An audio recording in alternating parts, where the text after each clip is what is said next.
आवाज लाइव में आपका स्वागत है। मैं राजेंद्र सोनी आपके सामने एक बार फिर हाजिर हूं, देश और दुनिया की नई नई खबरों का पिटारा लेकर। समाज से उपेक्षित अवहेलित बच्चों तथा निर्धन परिवारों को अच्छी शिक्षा और स्वास्थ्य लाभ के साथ साथ उनके अधिकारों को लेकर जागरूक करने वाली समाज सेवी संस्था आशादीप फाउंडेशन के तत्वाधान में शहीद नगर गाजियाबाद स्थित शिक्षा केंद्र पर मानव अधिकार को लेकर कार्यशाला का आयोजन किया गया।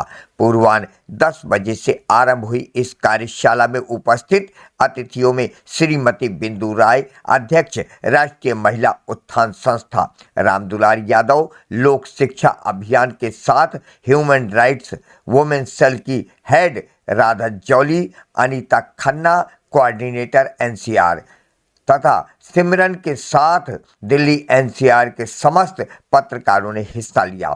गौरतलब है कि आशादीप फाउंडेशन तिरस्कृत बच्चों, महिलाओं, बुजुर्गों के अधिकारों को लेकर उनके साथ हो रहे शारीरिक, मानसिक, यौनिक अथवा भावनात्मक उत्पीड़न को लेकर आवाज उठाती रही है। मन के उद्गार व्यक्त करते हुए आशादीप फाउंडेशन के निदेशक HK शेट्टी ने कहा, आज जो बच्चों के साथ शोषण हो रहा है उसे जड़ से उखाड़ फेंकने की जरूरत है ताकि हर बच्चा, चाहे वो लड़का हो या लड़की, स्वाभिमान से समाज से खड़ा हो सके।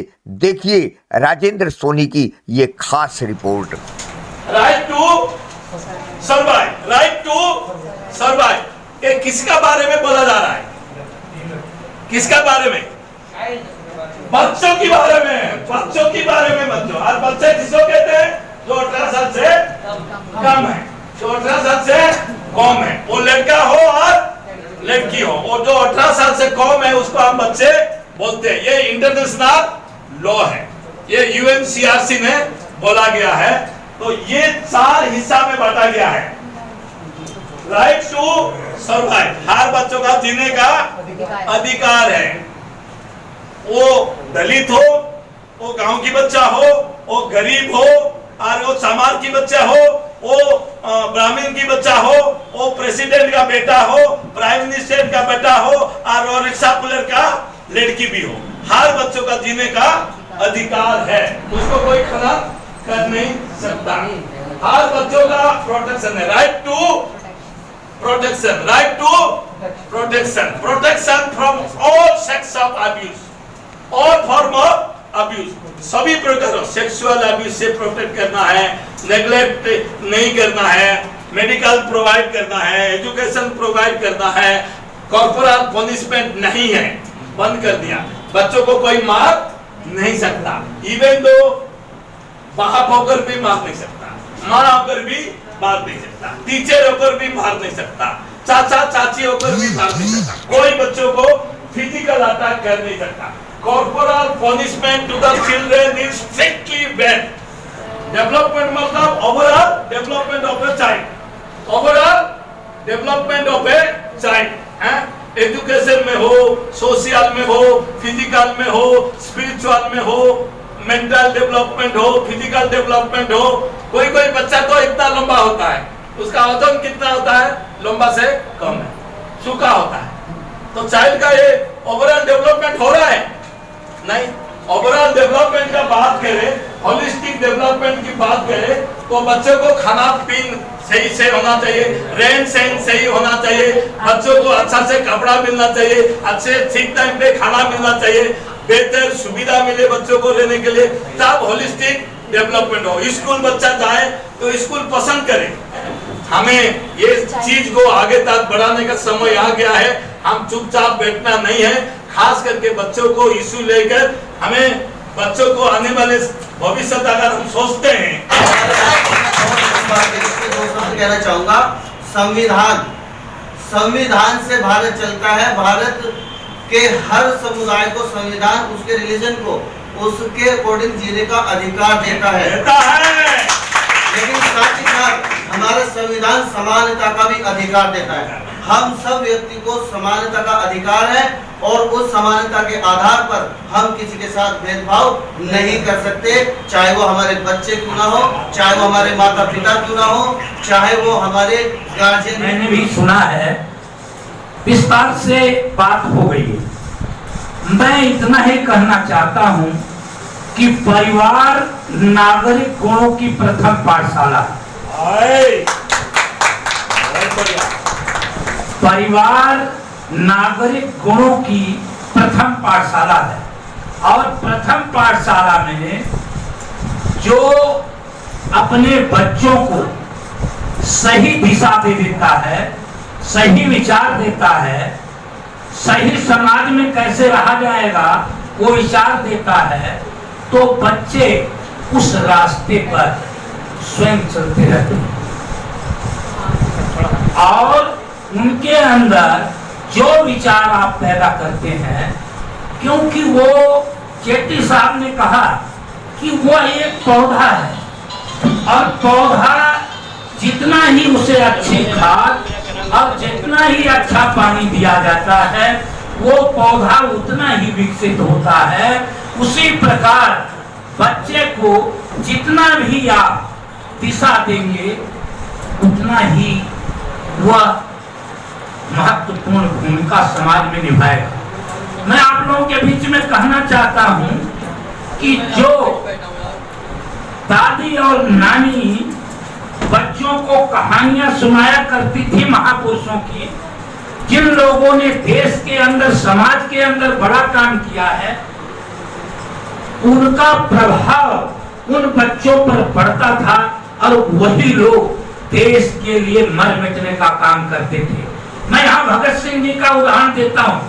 भगत सिंह का परिवार, उनके दादा और उनके पिताजी फ्रीडम फाइटर थे, लगातार लड़ते थे, तो भगत सिंह के अंदर वो जज्बा पैदा हुआ कि जिन्होंने क्रांति की ज्वाला इस देश के अंदर पैदा की, वो चाहते तो अंग्रेजों से माफी मांग लेते और बच जाते, लेकिन उन्होंने उनके अंदर जो जज्बात थे उन्होंने ये सोचा और कहा कि मैं अगर फांसी पर लटक गया तो इस देश के अंदर जो नौजवान है, युवा है, उसके अंदर क्रांति की ज्वाला अपने आप पैदा हो जाएगी और यह देश आजाद हो जाएगा। और आज का प्रोग्राम था कि पूरा हिंदुस्तान में, पूरा देश में बाल शोषण का बारे में कैसे हम रोकथाम करें। आज नेशनल एक्शन कोऑर्डिनेशन ग्रुप एक बना गया है हिंदुस्तान में। आज ये प्रोग्राम वर्ल्ड विजन इंडिया और पीपुल कल्चरल ग्रुप भुवनेश्वर की तरफ से जॉइंटली प्रोग्राम था और आज़ादी फाउंडेशन दिल्ली का पूरा दिल्ली स्टेट को लीड कर रहा है और आप लोग उसमें बहुत सपोर्ट कर रहे हैं, कोऑपरेट कर रहे हैं, तो इसलिए बहुत बहुत धन्यवाद। और आज़ादी फाउंडेशन के बारे में सभी को पता है कि 1981 से औरत का और बच्चों का बारे में बहुत संवेदनशील से काम कर रहा है। आज का दिन में कई कार्यक्रम है, कम से कम हमें पूरा हिंदुस्तान का हर कोने में हमारा कार्यक्रम चल रहा है। हमारा मेन है कि बच्चों को एजुकेशन मिले, बच्चों को अच्छा हेल्थ सुविधा मिले और बच्चा जो बड़ा हो जाएगा उसको लाइफ स्किल प्रोवाइड करके एक बच्चा में बेहतर नागरिक बनकर समाज का मुख्य धारा पे जोड़े। ये हमारा मेन मकसद है। और आप लोग का कोई प्रश्न है तो आप लोग जरूर मेरे को पूछ सकते हैं। आप अपने इस मिशन को घर तक पहुँचाने के बाद उसको कैसे पहुँचाएं? इस तरीके से आपका क्या मिशन? एक शब्द है, आप लोग को बताओ, people participation in development and people's development. अगर लोगों का डेवलपमेंट नहीं होगा तो लोगों का घर घर डेवलपमेंट पहुंचना जरूरी नहीं है। इसीलिए हमारा मेन मुद्दा रहता है कि हमारा ग्रास रूट लेवल में बहुत सारे सोशल वर्कर काम करते हैं, हर घर में जाते हैं और घर में क्या जरूरत है। हम तो गरीब को हमें विश्वास नहीं करते, लेकिन जरूरत को विश्वास करते हैं। घर में क्या जरूरत है, हाँ? तो वो जरूरत को हम पूरा करते हैं। हो सकते हैं कि एजुकेशन की जरूरत है, हो सकते हैं कि हेल्थ का जरूरत है, हो सकते हैं कि वोकेशनल ट्रेनिंग की जरूरत है, हो सकते हैं कि नौकरी की जरूरत है, हो सकते हैं कि कामकाजी की जरूरत है, हो सकते हैं कि एक औरत सिलाई सीखकर अपना काम धंधा शुरू करना चाहती है, उसका ये जरूरत है। हो सके कि एक बच्चा स्कूल में पढ़ नहीं पा रहा है, पढ़ाई का जरूरत है, वो जरूरत को हम पूरा करते हैं ताकि उनका जरूरत पूरा होकर सारे समाज इक्वल तरीके से समाज का मुख्य धारा पे जोड़ जाए। आपने जैसा बताया कि भी महिलाओं के और बच्चों को ऊपर आप काम करते हैं, जो गरीब आर्थिक स्थिति से कमजोर है बच्चे, जिनके माता पिता नहीं पढ़ा सकते या काम नहीं करा सकते, ऐसे बच्चों के लिए आप आशा की फाउंडेशन से काम करते हैं या उनका मार्गदर्शन करके गवर्नमेंट से रेस्क्यू करें? नहीं, आप सही सवाल उठाया कि आज़ादी फाउंडेशन पिछले कम से कम 30 सालों से सिर्फ जो जरूरतमंद बच्चे हैं उनके लिए काम करते हैं। हमारा पास पीछे 2 बाल आश्रम है जो कि सड़क का बच्चों को उठाते हैं। जो लावारिस बच्चे हैं सड़क में रहते हैं, वो लड़की हो या लड़का हो, उसको लेकर हम आते हैं, पुलिस की जरिया से आते हैं, CWC की जरिया से आते हैं और बच्चों को वहाँ पर बेहतर घर है, बेहतर हॉस्टल है, वहाँ पर रहते हैं, वहाँ पर उनका सर्वांगीण विकास के लिए काम किया जाता है और 18 साल का बाद बच्चों को समाज का मुख्य धारा पे जोड़ जाता है।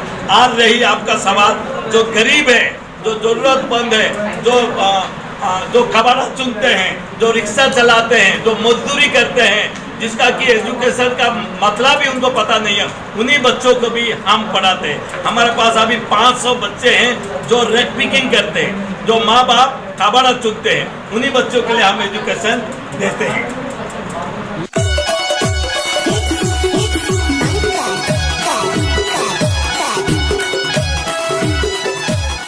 जाते जाते सब्सक्राइब करना ना भूलिए। आपके अपने चैनल को एक प्यारे से लाइक